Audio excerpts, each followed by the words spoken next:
Hi, Bradley. Great to see you. This is the sixth edition of Where is Jho Low, our almost weekly attempts to find one of the world's largest white-collar criminals. We've put it out on Twitter that we're going to have a huge reveal today, and we got almost 1,000 retweets just on a line saying you're going to make a big reveal. And this is a huge reveal. It's, I'd say, our biggest break we've had so far in the month or so. We've been trying to find Jho Low, who is on the run in China, wanted in the US, Singapore, and Malaysia for one of the biggest ever white-collar crimes. That is the billion-dollar whale crime, the 1MDB crime. So we put a researcher onto this in China, and we were looking very, very closely at the corporate structures that we know and we've been following for many years, the corporate structures that Jho Low owns in China. One of them is called Jin Business Consulting, which has an office on the 28th floor of the Shanghai World Financial Center. That's one of the most iconic buildings in China, the one with a hole in it, if you haven't seen that in Shanghai. And the researcher was able to find that the ownership of that company, the ultimate ownership of that company, had changed recently from Jinwell, which was Jho Low's very well-known family holding company, basically, to another entity. What did we learn from the change of ownership that happened there, Bradley? Because it's quite astounding, isn't it? Yeah. So basically, this company is publicly searchable. You can find that Jho Low and C. Li Lin set it up in 2015 and 2016. So it was on our radar. But as you can imagine, with Chinese companies, there's only so much available on the surface. This is like a classic investigative journalist thing. You have to go pull the documents. You have to go look at every little detail that's underlying that public kind of snippet. So what we found was not only did this company recently change its name itself, so Jinwei is now called Guye Business Consulting. I apologize for the pronunciation, but it changed ownership. And when we looked, and also Jho Low and C had their names removed. Now, what it shows is that the ownership changed to a British Virgin Islands company called Grace Zenith Limited. And obviously that immediately set our minds, the bells ringing in our minds, because as we know from Jho Low's entire history, he loves British Virgin Islands companies with names like this. There's another one that we mentioned in one of the other ones called Tycoon Talent. There's other kind of mysterious companies that have not been solved. But the real kind of alarm bell was ringing because of the way that Chinese companies work. They had to give the paid up capital of the new owner of the company. So that's a lot of times paid up capital is like a number that doesn't mean a lot. It could be like $1 million, it could be $10,000. It's sort of the money that's sort of put into the company to get it started.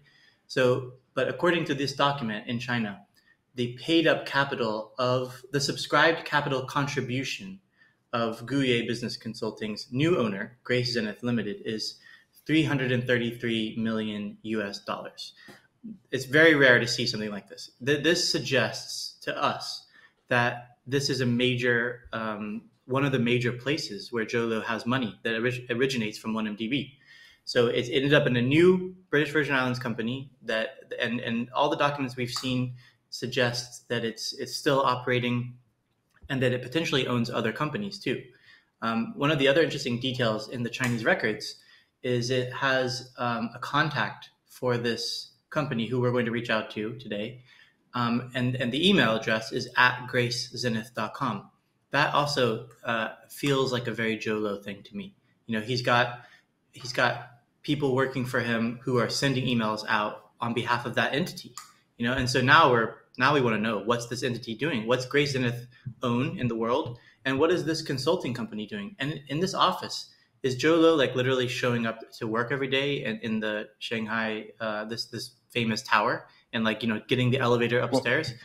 Well, we should say it's a very Jho Low move to have an office on the 28th floor of the Shanghai World Financial Center, right? Because that's when he first started out back in the day in Malaysia, he set up in the Twin Towers in Kuala Lumpur. He always has to have the most prestigious office, and it's amazing that even years later, a proven criminal on the run, and he's still in this kind of amazing office.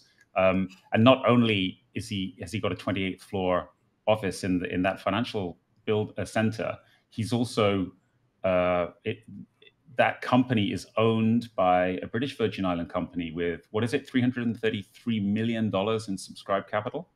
I mean, so that means that this is a major prong, and it also lays bare what we were talking about in previous editions of this YouTube series, which is that Jho Low is able to operate freely in China.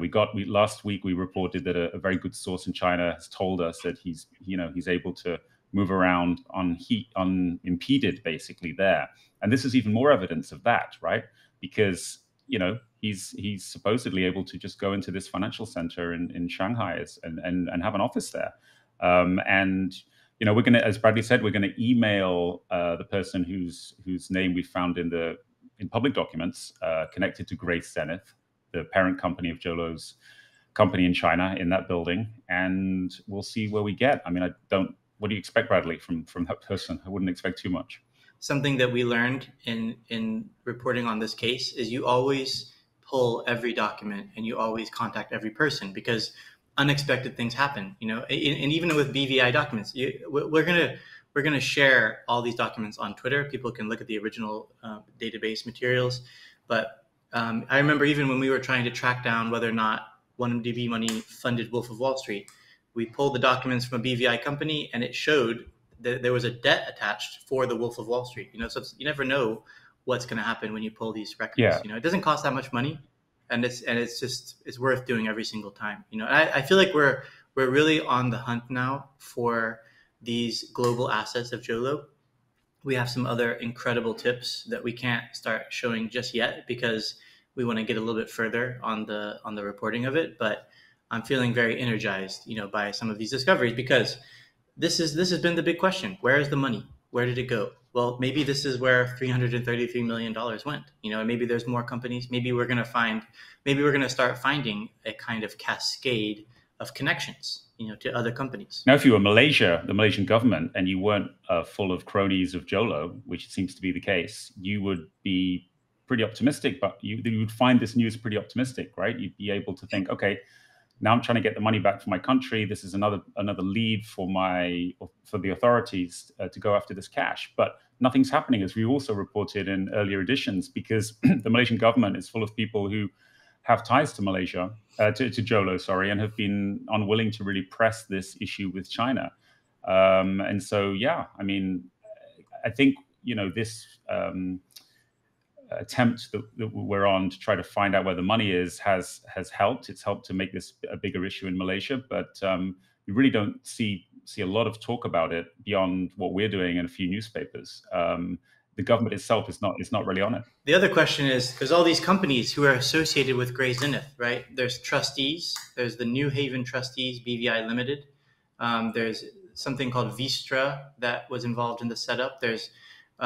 We'll share all these documents. There's a notary in Hong Kong who helped sign some documents related to this company, and all of these people have touched this company that is got radioactive money in it, and it's a big question for us. We've been revealing things like ICBC in China, HSBC, all these banks we're holding bank accounts, credit cards for the Low family. And it's not hard to imagine that things might not be owned by Joe, but they might be owned by the dad or the mom. Grace is a name in the family, right? So I think it's just for us, it's almost like you would think with such a notorious financial criminal that the world would be on hyper alert about any potential abuse of the global financial system by this person, right? If somebody's sloshing around hundreds of millions of dollars, it's just it proves the point of what we wrote in Billion Dollar Whale, that if you've got a lot of money and you're laundering money on a high level, you're pretty much untouchable. Nobody's going to mess with you. There's always somebody else out there who's going to be willing to look the other way, or even help in some cases conceal the origins of this money. Right. I mean, Jho Low's coming into focus now, and even his location is coming into focus. I mean, do you think he could reach out, or perhaps we could get an interview with him in the near future? Well, I think in a sense, the way that I see this, the only way that I could really see our search finishing for Jho Low is for literally there to be an interview with Jho Low, right? Because we're, like we said many times before, we're not a law enforcement agency. We're not going to arrest anyone. We're not going to bring a court case against anyone. We're just making this show.